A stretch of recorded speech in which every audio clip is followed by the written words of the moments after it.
2.3 ઉદાહરણ બરાબર. એક બહુમાળી મકાન છે, એના ટોચ પરથી દડાને શિરોલંબ ઉર્ધ્વ દિશામાં ફેંકવામાં આવે છે, જેની ઝડપ તમને 20 મીટર પર સેકન્ડ આપેલી છે.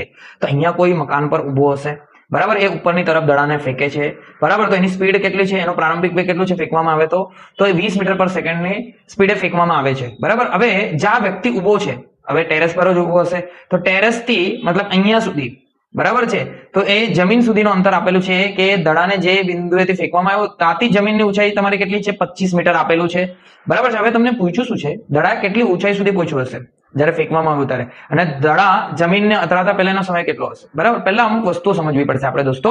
જો અહીંયા તમને છે ને મતલબ માની લો અહીંયા ટોચ પર કોઈ ઉર્ધ્વ દિશામાં ફેંકે છે બરાબર, ઉપરની તરફ બરાબર, તો તમને અમુક વસ્તુ સમજવું પડે બરાબર. એમાં ઉર્ધ્વ દિશામાં ફેંકતા અને અધો દિશામાં ફેંકતા એ બંને વસ્તુ આપણે સમજવું. અધો દિશામાં એટલે આપણે અમુક વાર મુક્ત પતન બી આવી જાય બરાબર છે. તો મુક્ત પતન એટલે કેવું છે, છોડી દેવામાં આવે તેને શું કહેવામાં આવે છે, મુક્ત પતન કહેવામાં આવે છે. તો ઉર્ધ્વ દિશામાં હંમેશા G માઇનસ લેવામાં બરાબર, ઉર્ધ્વ દિશામાં હંમેશા G માઇનસ લેવામાં આવે છે, અને અધો દિશામાં G હંમેશા પ્લસ લેવામાં આવે છે, એટલે કે ગુરુત્વાકર્ષણ પ્રવેગ. તો ગુરુત્વાકર્ષણ પ્રવેગની એનું મૂલ્ય કેટલું હોય છે, 9.8, બટ અહીંયા તમને લેવાનું કીધું છે 10 બરાબર. તો હવે આને યાદ રાખવાનું એટલે આપણે કેવી રીતે યાદ રાખવાનું છે કે જ્યાં આપણે માની લો બરાબર, આપણે તમારો G હોય, G એટલે તમારો હસબન્ડ, એના આપણે પડતા રહે, એના પ્યારમાં પડતા રહે, તો એ એકદમ પોઝિટિવ બની જાય. એ કેવો બની જાય, એકદમ પોઝિટિવ બની જાય, અને એનાથી પારો ઉપર ચડાવો તો શું બની જાય, એ નેગેટિવ બની જાય ઉપર, એટલે ઉર્ધ્વ દિશામાં બરાબર છે. અધો દિશા એટલે આમ નીચે ફેંકવામાં આવે તો ઓકે. હવે તમને અહીંયા કહેલું છે કે જ્યારે પણ તમે ઉપર ફેંકવામાં આવો તમારે પ્રારંભિક વેગ બરાબર છે એ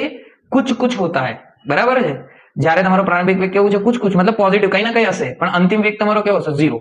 પણ જ્યારે અધો દિશાની વાત કરીએ ત્યારે પ્રારંભિક વેગ 0 હોય છે બરાબર. તમે તમારા G ના પ્યારમાં પડતા રહેશો એટલે કે પડવું, મુક્ત પતન, તો તમારો શું છે, કુછ કુછ હોતા હૈ. તો ફાઇનલ વેલોસિટી તમારું કેવું હશે છોકરાઓ, કુછ કુછ હોતા હૈ બરાબર. અહીંયા તમને મકાનની ઊંચાઈ આપી દીધેલી છે, આકૃતિ પરથી તમે જોઈ શકો છો. જો આ આખાને મેં y માની લો, એટલે જમીનથી દડો જે એટલે ઉપર ગયો એને y માની લો, અને આને મકાનની ઊંચાઈને y0 માની લો, તો y માઇનસ y0 આ અમારી ઊંચાઈ હશે બરાબર છે. તો અહીંયા આપણે એ જ જોવાનું છે કે ઉર્ધ્વ દિશામાં ફેંકવામાં આવે છે ત્યારે, તો પહેલી આપણે શોધવાનું દડો કેટલી ઊંચાઈએ પહોંચ્યો હશે.